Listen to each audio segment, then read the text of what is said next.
ఎక్కడన్నా చూసినా ఈ హైదరాబాద్కు సంబంధించినటువంటి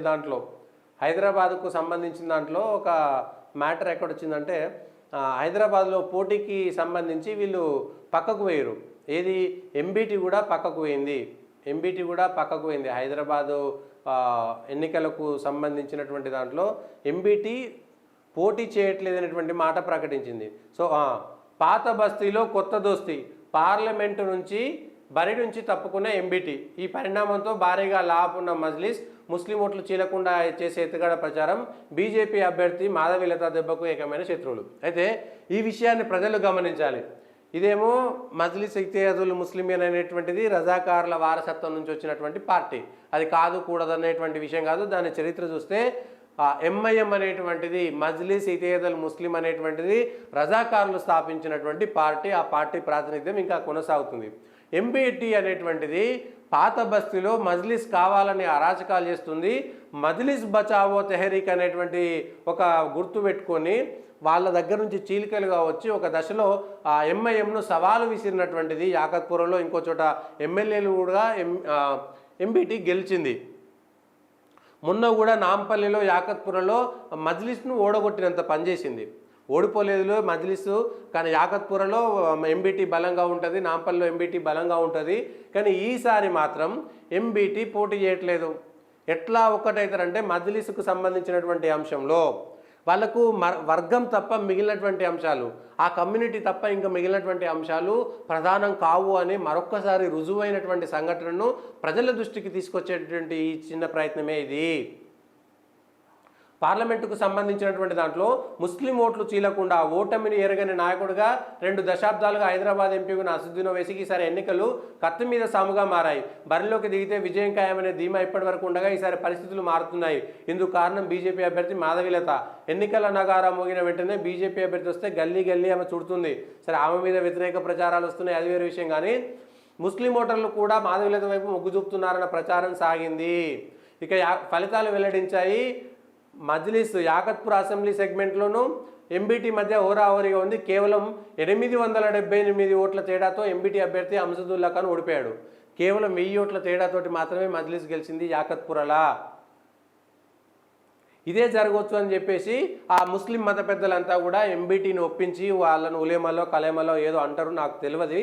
వాళ్ళకు సంబంధించినటువంటి పెద్దలు, వాళ్ళ మౌల్వీలో ఇంకెవరో వాళ్ళకు సంబంధించినటువంటి వాళ్ళంతా కూడా ఎంబీటీని కూర్చోబెట్టి మీరు కొట్లాడితే ఇప్పుడు బీజేపీ గెలుస్తుందేమో అనేటువంటి భయాన్ని వ్యక్తం చేయడంతో ఎంబీటీ మా మత పెద్దలు చెప్పినారు కాబట్టి మేము పోటీ నుంచి తప్పుకుంటున్నామనేటువంటి మాట చెప్పారు.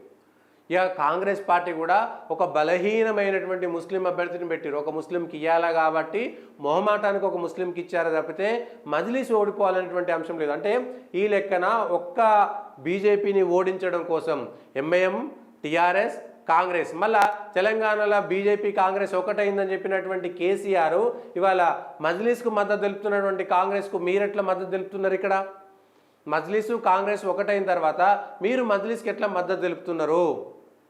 సో ఎవరు ఒకటి అనేటువంటి విషయం ప్రజల్లోకి వెళ్తుంది కదా. ఈ హైదరాబాద్ స్థానం ద్వారా ఎవరెవరు ఒకటి అనేటువంటిది తేలిపోయింది కదా. మజ్లిస్కు మద్దతుగా టీఆర్ఎస్ ఉన్నది, మజ్లిస్కు మద్దతుగా కాంగ్రెస్ ఉన్నది, మజ్లిస్కు మద్దతుగా ఎంబీటీ ఉన్నది, మజ్లిస్కు మద్దతుగా మిగిలిన అందరూ వెళ్ళిపోయారు. ఒక అసదుద్దీన్ ఓవైసీని గెలిపించడం కోసం టీఆర్ఎస్ కాంగ్రెస్ ఒకటైపోయింది. ఎక్కడ అంటే హైదరాబాద్లో టీఆర్ఎస్ కాంగ్రెస్ ఒకటైపోయింది. మాధవీలత గెలుస్తుందా ఓడిపోతుందా అంటే పక్కన పెడితే కనీసం ఇవాళ మజ్లిస్ పార్టీ వణుకు పుడుతున్నది కదా. అసదుద్దీన్ ఓవైసీ పాత బస్తీలో హిందువులకు సంబంధించినటువంటి పెళ్లిళ్లకు హాజరవుతున్నటువంటి పరిస్థితి, హిందువుల బస్తీలకు వెళ్ళి దండాలు పెడుతున్నటువంటి పరిస్థితి, ఎక్కడో ఒక చోట సెక్యులర్ పేరుతో, లౌకికం పేరుతో హిందువులంతా మళ్ళా ఎక్కడో చోట మేము మీరు ఒకటని కులాల వారిగా హిందువులను చీలిస్తారు. కానీ ముస్లింలను మాత్రం కులాల వారిగా చూడరు. కానీ అందులో 20 కులాలు 30 కులాలు ఎప్పటికీ కొట్టుకుంటుంటాయి, ఒకరి మీద ఒకరు కోపాలు ఉంటాయి అనేటువంటి విషయాన్ని ప్రజలకు బయటికి రాకుండా ఎవరు చేస్తారు? లౌకికవాదులు అనుకునేటువంటి ముస్లిమేతర మీడియా చేస్తుంది ఆ పని. కానీ అక్కడ పస్మందా ముస్లిమ్స్ ఏది ట్రిపుల్ తలాక్కు వ్యతిరేకంగా బీజేపీ తీసుకున్నటువంటి నిర్ణయంతో అనేక మంది మహిళా ఓటర్లు ఇవాళ మాధవీలత వైపు మొగ్గు చూపుతున్నారు ఒక మహిళగా. సో ట్రిపుల్ తలాక్ అనేటువంటి ఎఫెక్ట్ కూడా వాళ్ళ పైన పడుతున్నది. అభివృద్ధి లేకపోవడం అనేటువంటి ఒక అంశం కూడా కనబడుతున్నది. సో ఈ అంశాలన్నీ కూడా పరిగణలోకి తీసుకుంటే పాత బస్తీలో ఎవరెవరు దోస్తీ అనేటువంటి విషయాన్ని మాత్రం అర్థం చేసుకోవాలి. సో మజ్లిస్కు ఎడమ వైపున టీఆర్ఎస్, కుడి వైపున కాంగ్రెస్ నుండి గెలిపించేటువంటి ప్రయత్నం చేస్తుంది. ఫిరోజ్ ఖానే చెప్పిండు డైరెక్ట్గా, నాంపల్లి నుంచి కాంగ్రెస్ అభ్యర్థిగా పోటీ చేసి ఎంపీగా నాకు టికెట్ ఇస్తారేమో అనుకున్నటువంటి వ్యక్తి ఫిరోజ్ ఖాన్కో అజారుద్దీన్కో ఇస్తే బలమైనటువంటి అభ్యర్థి అవుతాడు, అప్పుడు కాంగ్రెస్ గెలిచేటువంటి అవకాశాలు ఉంటాయి, ఓట్లు గెలిస్తే కాంగ్రెస్ గెలుస్తుంది అనుకుంటే మిగిలిన హిందువుల ఓట్లు కూడా కాంగ్రెస్కు పోతుండే.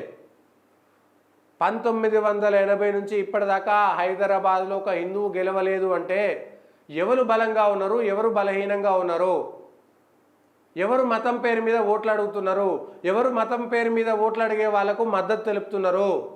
నిజంగా లౌకికవాదులు అనుకుంటే హైదరాబాద్లో కాంగ్రెస్ టీఆర్ఎస్ ఒక హిందువును ఎందుకు గెలిపించలేకపోయింది? మరి లౌకికవాదం అక్కడ ఎందుకు చచ్చిపోయింది? లౌకికవాదం లేనట్టే కదా అక్కడ. అంటే వాళ్ళ వర్గం మెజారిటీగా ఉన్న చోట లౌకికవాదం పనిచేయదు, హిందువుల మీద మాత్రమే లౌకికవాదం అనేటువంటి ప్రయోగం చేసి హిందువులను చీలికలు తెచ్చి ఈ దేశాన్ని చీలిక తెచ్చేటువంటి ప్రయత్నం జరుగుతుందనడానికి ఇవాళ కావచ్చు ఇంకో 50 ఏళ్ళకైనా సరే దేశాన్ని చీల్చేటువంటి కుట్రలు మాత్రం సాగుతున్నాయి. దానికి హైదరాబాద్లో హిందువులు గెలవకపోవడం ఎప్పుడో మెల్కోటే అనుకుంటా నాకు తెలిసి. మెల్కోటే ఒకసారి గెలిచి ఓడిపోయిన తర్వాత ఇక మళ్ళీ గెలిచిన లేరు అక్కడ హిందువులు. సలావుద్దీన్ ఓవైసీ మొదలుపెట్టినటువంటి అప్రతిహాత జైత్రయాత్ర ఇప్పటిదాకా పోనీ ఒక మజ్లిస్ లౌకికవాదం కాదు కదా, మరి వాళ్ళెందుకు ఒక హిందువుకి ఇచ్చి అక్కడ ఎందుకు గెలిపించలేకపోతున్నారు? సో ఈ అంశాలన్నీ కూడా ప్రజలు ఆలోచించాలి. ఏది పాత బస్తీలో హైదరాబాద్ లోక్సభలో ఉండేటువంటి ప్రజలే కాదు, తెలంగాణలో యావత్ భారతదేశంలో ఉండేటువంటి ప్రజలు కూడా ఆలోచించాల్సినటువంటి సందర్భం ఇది. నేను ఇంతకుముందు కూడా చెప్పిన, కడపలో నాకు తెలిసి 94-99 నుంచి ఇప్పటి వరకు ఒక హిందువు కూడా ఇటు కాంగ్రెస్ నుంచో టీడీపీ నుంచో వైసీపీ నుంచో గెలవలేకపోతున్నాడు.